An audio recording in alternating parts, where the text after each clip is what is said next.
ऐसा है, देखिए कि एक तरफ नू में मुसलमानों के 750 इमारतों को बुलडोजर के जरिए तोड़ दिया गया, जिसमें उनके घर भी थे, मेडिकल शॉप भी थे, झोपड़ियां भी थे। तो अब शायद हम इंतजार कर रहे हैं कि हमारे घर पे ही बुलडोजर आ जाए, तो पत्थर मार रहे हैं।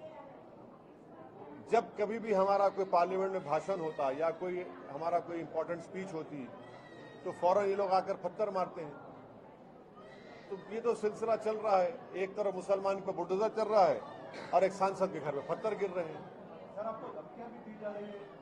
मेरे को एक एसएमएस के जरिए किसी ने धमकी दी थी, तो मैंने 5 दिन पहले कंसर्न इंस्पेक्टर को लेटर लिखकर ये बताया, वो टेलीफोन नंबर भी दिया और वो जो मैसेज आया वो भी दिया।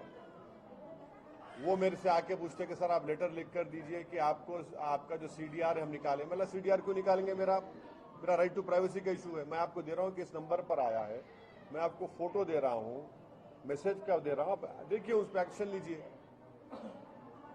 मैं जो कह रहा हूं ना कि बीजेपी के 9 साल में एक इनसिक्योरिटी का माहौल इन्होंने पैदा किया है, फिरका परस्ती के माहौल का बढ़ावा दिया है। जो बात मैंने पार्लियामेंट में कही थी वो आपसे कह रहा हूं, यही तो उसकी मिसाल है। एक 4 मर्तबा का सांसद हूं मैं, और हर थोड़े दिन को मेरे पत्थर फेंके जाते, घर पर शीशे तोड़े जाते। अरे इसके पीछे उन लोगों का हाथ है जिन्होंने वर्दी पहनकर आतंकवाद के मुजाहरे किए ट्रेन में। इसके पीछे उन लोगों का हाथ है जो मॉब लिंचिंग करते हैं मुसलमानों की, वही माइंडसेट इसके पीछे है। और मुझे डर नहीं लगता इन चीजों से, मैं तो तैयार हूं। समंदर में कूदने के बाद आप गहराई से शिकवा नहीं कर सकते, मगर इसका जो इफेक्ट पड़ेगा देश पर, उसको सोचने की जरूरत है। आप देखते जाइए कितना बड़ा बुरा इफेक्ट पड़ेगा। अगर एक पार्लियामेंट के एमपी के घर पर हमला हो रहा है तो फिर ये तो आम बात हो गई। जिस तरह आपने बुलडोजर चला दिए, जिस तरह आपकी कस्टडी में एक प्रिजनर था उसको गोली मार दिए, तसव्वुर ओवैसी क्या चीज रहा अभी। और तरफे तमाशा ये है कि सामने पुलिस का ऑफिस है, हेडक्वार्टर है। अगर ये जो हमारे घर पर किया जा रहा है, अगर कोई बीजेपी के बड़े नेता के घर पर, तो क्या होता बताइए, क्या होता बताइए, कितना बड़ा रिएक्शन होता। ये देश के लिए ठीक नहीं है, ये इसका नतीजा खराब निकलने वाला है और बीजेपी को इसका नोट लेना चाहिए। भारत के प्रधानमंत्री ना चीन पे बोलते ना बुलडोजर पे बोलते।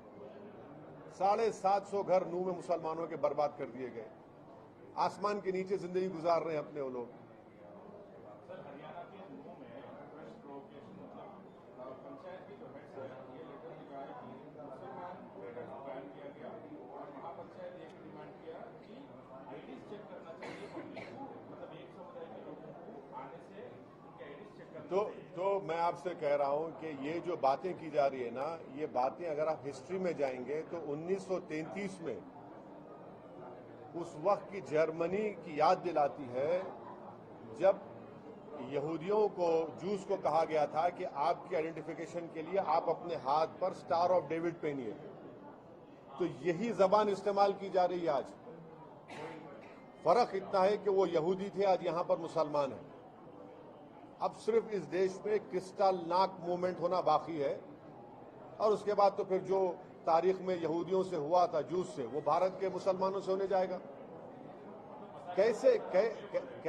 देखिए कैसे एक लोकतंत्र देश में इस तरह की बात की जा रही है, जहां पर बीजेपी की सरकार है कि इनका आइडेंटिफिकेशन चेक किया जाए, इनका सोशल बायकॉट हो और दूसरे लोगों को हथियार दिया जाए, एक डिस्ट्रिक्ट को खत्म कर दिया जाए। ये क्या बातें हैं?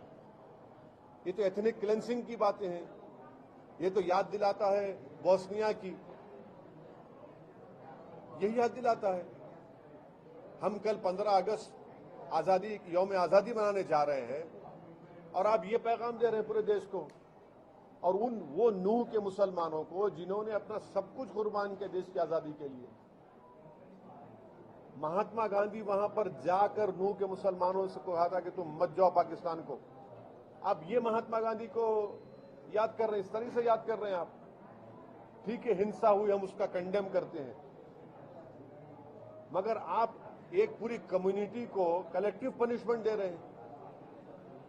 कहां गया प्रधानमंत्री का सबका साथ, सबका विकास, सबका विश्वास? और कहां गए वो लोग जो बड़ी बड़ी बातें करते थे कि आरएसएस से बात करना चाहिए? कहां गए वो लोग? किधर, कौन सी बिल में छुप गए वो लोग?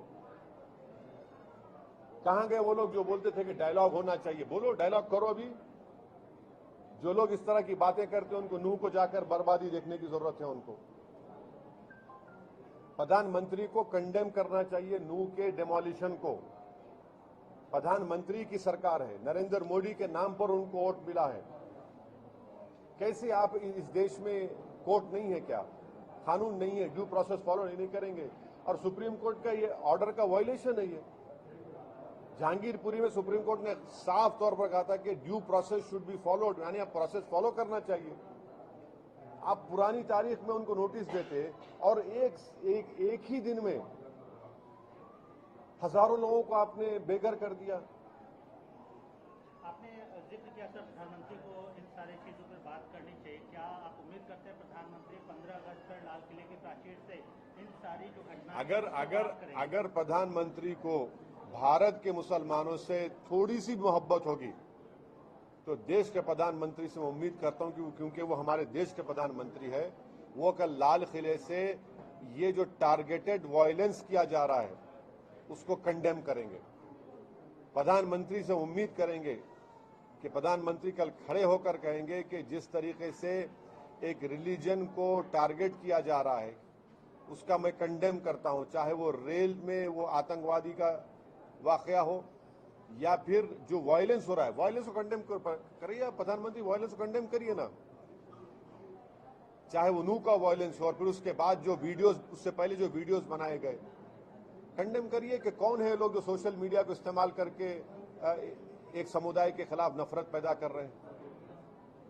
और ये बुलडोजर कहां नहीं इस्तेमाल हो रहा है? हरियाणा में हुआ, यूपी में हुआ, मध्य प्रदेश में हुआ, गुजरात में हुआ।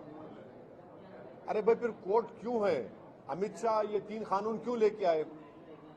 सीआरपीसी, आईपीसी, एविडेंस एक्ट हटाने के लिए आप क्यों ला रहे हो उसमें? आप जब आप खुद ही कानून बन चुके, आप खुद ही कोर्ट बन चुके, फायदा क्या है उसका? वो कानून को, नया कानून जो लेके आ रहे हैं आप।